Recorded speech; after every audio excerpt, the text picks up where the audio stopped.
ബിസ്മില്ലാഹിർ റഹ്മാനിർ റഹീം.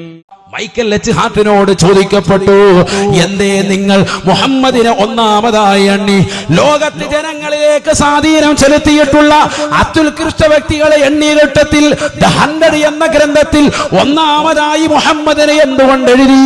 എന്തുകൊണ്ട് ജീസസിനെ, ക്രിസ്തുവിനെ മൂന്നാമത് എഴുതി? അപ്പോഴല്ലേ അദ്ദേഹം പറഞ്ഞത്, ജീസസ് വിവാഹം കഴിച്ചിട്ടില്ല, യേശു വിവാഹം കഴിച്ചിട്ടില്ല.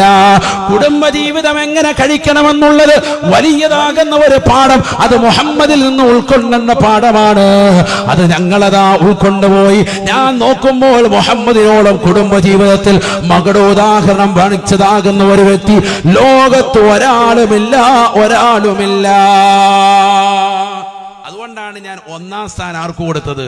ദ പ്രോഫറ്റ് മുഹമ്മദ് സല്ലല്ലാഹു അലൈഹി വസല്ലം മുത്തുനബിക്ക് നൽകിയത്. വിവാഹം കഴിച്ചിട്ടില്ല യേശുക്രിസ്തു. അതുകൊണ്ട് തന്നെ അദ്ദേഹം കുടുംബജീവിതം എങ്ങനെ കഴിക്കണം എന്നുള്ള നിലയ്ക്കുള്ള പാഠമൊന്നും അദ്ദേഹത്തിൽ നിന്ന് കിട്ടിയിട്ടില്ല ലോകർക്ക്. അങ്ങനെ കുടുംബജീവിതം നയിച്ച്, അത് നിസാരമല്ല, തന്റെ പ്രിയപ്പെട്ട ഭാര്യമാർക്ക് മുഴുവനും താങ്ങായി തണലായി വർത്തിച്ച് കൊടുക്കേണ്ടത് മുഴുവനും കൊടുത്ത് അവരെ സംതൃപ്തിപ്പെടുത്തി മനോഹരമായ സംശുദ്ധമായ ജീവിതം നയിച്ച് ലോകത്തുള്ള മുഴുവൻ ആളുകൾക്കും മാതൃകയായി ജീവിച്ച വ്യക്തി ഹബീബ് മുഹമ്മദ് മുസ്തഫ. അവസാനം മരിക്കുന്ന സമയത്ത് പോലും പ്രവാചകൻ കുടുംബജീവിതത്തിന്റെ മകുടോദാഹരണം തന്റെ പ്രിയപ്പെട്ട ഭാര്യയാകുന്ന ആയിഷ ബീവിയുടെ മടിത്തട്ടിൽ തലവെച്ച് കിടന്നാണ് മുത്തുനബി വഫാത്താകുന്നത് സല്ലല്ലാഹു അലൈഹി വസല്ലം. ഭാര്യയുടെ മടിത്തട്ടിൽ തലവെച്ച് കിടന്ന് ലോക ചരിത്രത്തിൽ ഏതെങ്കിലും ഭർത്താക്കന്മാർ ഈ നിലയിലുണ്ടോ? പറയും. പ്രവാചകർക്ക് വേണമെങ്കിൽ പരിശുദ്ധ മിമ്പറിൽ തലവെച്ച് കിടന്നുകൊണ്ട് വഫാത്താകാം, മദീന പള്ളിയുടെ അകത്തലത്തിൽ തലവെച്ച് വഫാത്താകാം. പക്ഷേ സ്വന്തം ഭാര്യയുടെ മടിത്തട്ടിൽ തലവെച്ച് കടന്നു. എന്താണ് അതിന്റെ അർത്ഥം? മരിക്കുന്നത് വരെ കുടുംബത്തോടൊപ്പം നിലകൊണ്ടു ഹബീബ് മുഹമ്മദ് മുസ്തഫ. മനസ്സിലാക്കണം. നമ്മളോ വിവാഹം കഴിഞ്ഞ് 2 ആഴ്ച കഴിയുമ്പോഴത്തേക്ക് അപ്പുറത്തെ കട്ടില കിടക്കുന്നു. വേറെ കട്ടില് വാങ്ങിച്ചു കഴിഞ്ഞ്, തേക്കിന്റെ കട്ടില ഉസ്താദെ വേണേ ഒന്ന് കടന്നു വയ്ക്കും, അപ്പുറത്ത് ഇട്ടേക്ക്. 1 മാസം കഴിയുമ്പോഴത്തേക്കും ഭാര്യ വേറെ റൂമി, ഭർത്താവ് വേറെ റൂമി. ആണോ അല്ലേ? ഇന്നത്തെ കുടുംബജീവിതത്തിന്റെ അവസ്ഥയാണ്. 10 കൊല്ലം തികയണ്ട, ഭർത്താവിന് ആ റൂമിലേക്കേ കയറുന്നില്ല, വേറെ റൂമിൽ AC പിടിപ്പിച്ച് അപ്പുറത്ത് പോയി കിടക്കുകയാണ്. റാഹത്ത്, അങ്ങോട്ട് പോവേ വേണ്ട. ബന്ധങ്ങൾ ശിഥിലമായി കൊണ്ടിരിക്കുന്ന കാലഘട്ടം. അള്ളാഹു നമ്മളെ കാക്കട്ടെ. മക്കൾ 2-3 ആയി കഴിഞ്ഞാൽ പിന്നെ വാപ്പ അനിയന്റെ വീട്ടിൽ, ഉമ്മ എവിടെയാണ്? ജ്യേഷ്ഠന്റെ വീട്ടിൽ. മാറി മാറി കളിക്കുക. ആരാ ഇതൊക്കെ പഠിപ്പിച്ച്? നമ്മൾ കൊണ്ടുവന്ന പരിപാടികളാണ്. ഭർത്താവും ഭാര്യയും ഒരുമിച്ച് കഴിയട്ടെ. 63 വയസ്സിൽ പോലും പ്രവാചകർ സല്ലല്ലാഹു അലൈഹി വസല്ലമ തങ്ങൾ തന്റെ പ്രിയപ്പെട്ട ഭാര്യയാകുന്ന ആയിഷ സിദ്ദീഖ റളിയല്ലാഹു അൻഹയോടൊപ്പം ജീവിക്കുകയാണ്. മരിക്കുന്ന സമയത്തും ആയിഷ ബി പറയുന്നു, എന്റെ നെഞ്ചിന്റെയും എന്റെ തുടയുടെയും ഇടയിൽ എന്റേതാകുന്ന മടിത്തട്ടിൽ തലവെച്ചിട്ടാണ് പ്രവാചകർ വഫാത്തായത് ഹബീബ് മുഹമ്മദ് മുസ്തഫ. പഠിപ്പിക്കുകയാണ് ഈ ഉമ്മത്തിനെ.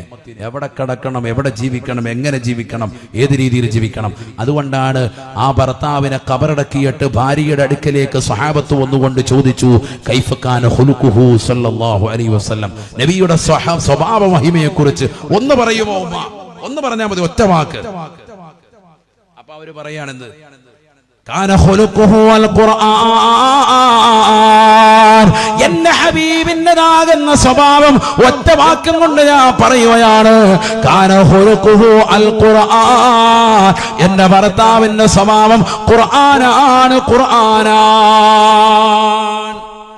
എന്തു പറഞ്ഞു അതേ രീതിയിൽ ജീവിച്ചു, അതേ രീതിയിൽ വഫാത്തായി എന്റെ ഹബീബ് മുഹമ്മദ് മുസ്തഫ.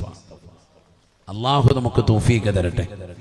അതുകൊണ്ട് ആ രീതിയിലുള്ള ജീവിതം നയിക്കണം. അപ്പോഴാണ് ജീവിതം സംശുദ്ധമാകുക. കുടുംബജീവിതം വളരെ സന്തോഷകരമാകും, റാഹത്താകും.